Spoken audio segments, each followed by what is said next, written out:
Hello friends, જય શ્રી ગણેશ. બધાને સ્વાગત છે તમારું મારી ચેનલ ગુજરાતી કિચનમાં.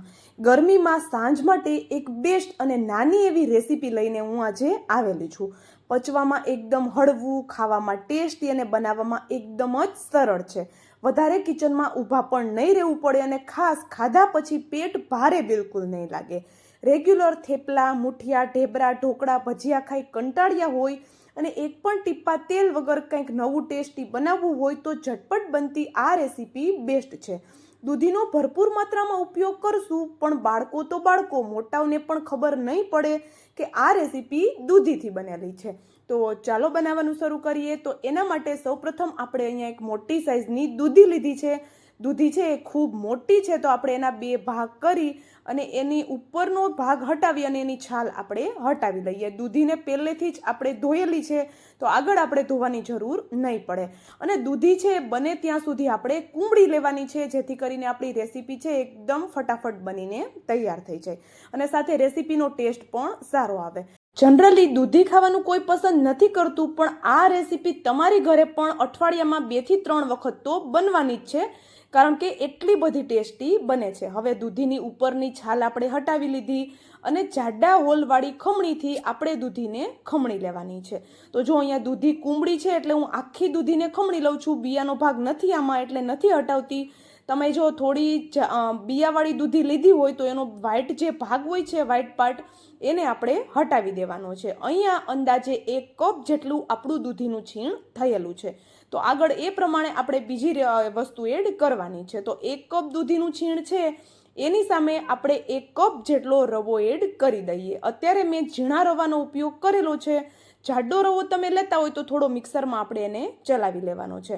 સાથે જ 2 ચમચી જેટલી કસૂરી મેથી એડ કરીએ. કસૂરી મેથીનો ટેસ્ટ આમાં મેઇન છે, ખૂબ સરસ એવો આવે છે. 1 મુઠ્ઠી જેટલા લીલા ધાણા, 2 ચમચી જેટલા તલ લીધા, એમાંથી 1 ચમચી જેટલા તલ અત્યારે એડ કરશું અને બાકીના બચાવી રાખશું. સાથે સ્વાદ પ્રમાણે આપણે મીઠું એડ કરી દઈએ. અહીંયા આપણા નાસ્તો છે રવાથી બને છે, તો એમાં સાથે હજુ એક વસ્તુ એડ કરશું જેથી નાસ્તો છે એ ખાવામાં ખૂબ ટેસ્ટી લાગશે. સાથે આપણે હલકી એવી હિંગ એડ કરી અને 1 મોટી ચમચી જેટલું મેં અહીંયા ધાણા જીરું પાવડર એડ કરી દીધો. અડધી ચમચી જેટલું મેં અહીંયા લાલ મરચું પાવડર એડ કર્યું અને 2 ચપટી જેટલી જ માત્ર હળદર એડ કરેલી છે. લીલા મરચાંનો ઉપયોગ હું નથી કરતી, એટલા માટે લાલ મરચું મેં થોડું ચડિયાતું એડ કરેલું છે. સાથે થોડો આદુનો ટુકડો જેને મેં ઘસીને એડ કરેલો છે. હવે અહીંયા રવા સાથે આપણો નાસ્તો છે એનો ટેસ્ટ વધારવા માટે હું 1/4 કપ જેટલો બેસન લઉં છું, એટલે કે મોટી 4 ચમચી જેટલો આપણે બેસન લઈ લેવાનો છે.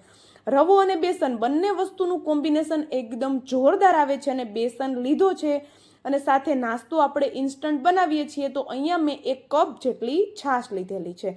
તો જો દૂધી છે એ કેટલું પાણી છોડે છે એ પ્રમાણે છાશનો ઉપયોગ કરવાનો રહેશે. તો શરૂઆતમાં બધી છાશ એડ નહીં કરીએ, જેમ જરૂર લાગતી જશે એમ આપણે છાશ એડ કરતું જવાનું છે.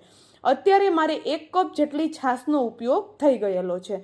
તો અહીંયા છાશ છે મારી મોળી છે, તો મેં મોળી છાશ લીધેલી છે. તમારી પાસે દહીં હોય તો દહીંનો ઉપયોગ પણ તમે કરી શકો છો. અડધો કપ દહીં અને અડધો કપ પાણી એમ કરીને પણ તમે લઈ શકો છો. અથવા તો દહીં કે છાશ, બંને વસ્તુમાંથી એક પણ નથી તો ખાલી પાણીથી પણ તમે આ બેટર બનાવી શકો છો. પણ દહીં કે છાશ હશે તો નાસ્તો થોડો વધારે ટેસ્ટી બનશે.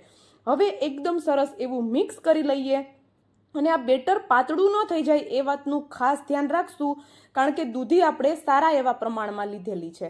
તો અહીંયા એકદમ ઘટ એવું બેટર બની અને આપણું રેડી થઈ ગયું છે. તો હવે આપણે અહીંયા એકદમ બારીક કટ કરેલું લસણ 1 ચમચી જેટલું આ રીતે સેન્ટરમાં રાખશું. એની ઉપર આપણે છે એ 2 ચપટી જેટલા જ માત્ર ખાવાના સોડા એડ કરીએ અને અડધા લીંબુનો રસ એડ કરીએ. એકદમ ગરમ ગરમ ઉકળતું તેલ છે એ લસણ અને સોડા ઉપર રેડી દેવાનું છે. આવું કરવાથી આપણો નાસ્તો પોચો રૂ જેવો મોઢામાં મૂકતા ઓગળી જાય એવો બનીને તૈયાર થશે. અને છાશ છે એ મોળી લીધી છે એટલા માટે લીંબુનો રસ મેં એડ કર્યો છે. તમે ખાટી છાશનો ઉપયોગ કરતા હોય તો લીંબુનો રસ આપણે લેવાની જરૂર નથી રહેતી. હવે આ નાસ્તો છે ખાટો મીઠો અને તીખો બનાવવા માટે મેં અહીંયા 1 ચમચી જેટલી ખાંડ એડ કરેલી છે. ખાંડ એડ કરવી ટોટલી ઓપ્શનલ છે, તમને પસંદ હોય તો એડ કરી શકો છો, બાકી સ્કીપ કરી શકો છો. હવે એકદમ સરસ એવું એને મિક્સ કરી અને કોઈ ગ્રીસ કરેલી પ્લેટમાં આપણે આ બેટરને પલટાવી દેવાનું છે.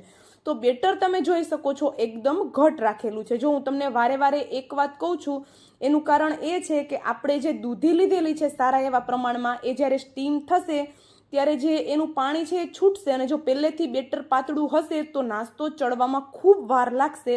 તો પહેલેથી બેટરને થોડું આપણે ઘટ જ રાખવાનું છે, જેથી કરીને આપણો નાસ્તો ઝટપટ બની જાય. ઉપરથી હું સફેદ તલ આ રીતે સ્પ્રિંકલ કરું છું. બારીક કટ કરેલું લસણ પણ આ રીતે ઉપરથી આપણે સ્પ્રિંકલ કરી દેવાનું છે. લસણ ન ખાતા હોય તો તમે સ્કીપ કરી શકો છો. હવે બારીક કટ કરેલા લીલા ધાણા એડ કરી દઈએ અને સાથે થોડું ગાજરનું છીણ પણ હું એડ કરી દઉં છું, નાસ્તાનું એકદમ સારો લુક આવે એ માટે. જનરલી બાળકો સારું દેખાય ને એ જલ્દીથી ખાઈ લેતા હોય છે, તો એટલા માટે થોડું આપણે આવી રીતે એને ગાર્નિશ કરીને બનાવશું તો નાસ્તો દેખાવમાં પણ સારો લાગશે અને ખાવામાં પણ ટેસ્ટી લાગશે. તો ઉપરથી ગાજરનું છીણ પણ આપણે લગાવી દીધું. તો હવે સાઈડમાં પહેલેથી જ મેં પાણી ગરમ થવા માટે રાખી દીધું હતું.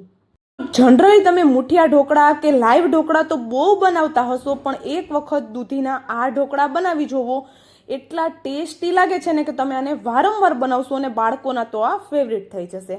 હવે આ ઢોકળા છે એને સ્ટીમ થવા માટે 10 મિનિટ માટે રાખી દઈએ અને પછી હજુ એક નાનકડી પ્રોસેસ આપણે કરવાની છે, જેનાથી આપણો જે આ ઢોકળા છે, આપણો નાસ્તો છે, ખાવામાં એકદમ ટેસ્ટી લાગશે. તો 10 મિનિટ પછી ખોલીને જોઈએ તો ચેક કરવાની પણ જરૂર નથી. જોતાં જ ખબર પડે છે કે આપણા ઢોકળા પરફેક્ટ એવા કૂક થઈ ગયા છે, કારણ કે એકદમ સરસ એવા ફૂલી ગયા છે. તમે જો પહેલી વાર બનાવતા હોય તો એને ચેક કરી શકો છો, અને ફોકની મદદથી કે પછી ચપ્પુની મદદથી. અહીંયા ઉપરથી થોડું લાલ મરચું પાવડર પણ હું સ્પ્રિંકલ કરી દઉં છું, અને ઉપરથી આપણે ઢાંકી દઈએ, કારણ કે આપણે રવાથી બનાવેલા છે, તો થોડા ઠંડા થાય પછી આપણે એને કટ કરવાના છે. તો અહીંયા તમે જોઈ શકો છો આપણા ઢોકળા છે હવે હલકા એવા ઠંડા થયા છે, તો આપણે એમાં કટ લગાવીએ. એ પહેલાં મેં અહીંયા 2 ચમચી જેટલું બટર લીધેલું છે. બટરને આ રીતે આપણે ગરમ ગરમ ઢોકળા ઉપર લગાવી દેવાનું છે. આ રીતે ગરમ ગરમ બટર ઉપર લગાવશો એટલે એનો ટેસ્ટ એકદમ જોરદાર આવશે. લસણ જે આપણે બારીક કટ કરેલું ઉપર લગાવેલું છે અને ઉપરથી ગરમ બટર લગાવી દઈશું એટલે આપણા નાસ્તામાં 4 ચાંદ લાગી જવાના છે. તો જો તમે ઢોકળા પહેલેથી બનાવીને રાખી દો અને જમવા ટાઈમે આ રીતે ઉપરથી ગરમ ગરમ બટર લગાવી અને સર્વ કરો તો એકદમ ખાવાની મજા આવે છે, અને ઇન્સ્ટન્ટ આપણે આ ઢોકળા ગરમ ગરમ બનાવવા પણ નહીં પડે. પહેલેથી બનાવીને રાખી દેશો તો પણ ચાલશે. તો જો આવી રીતે હું મોટા 4 પીસમાં ઢોકળાને કટ કરી લઉં છું.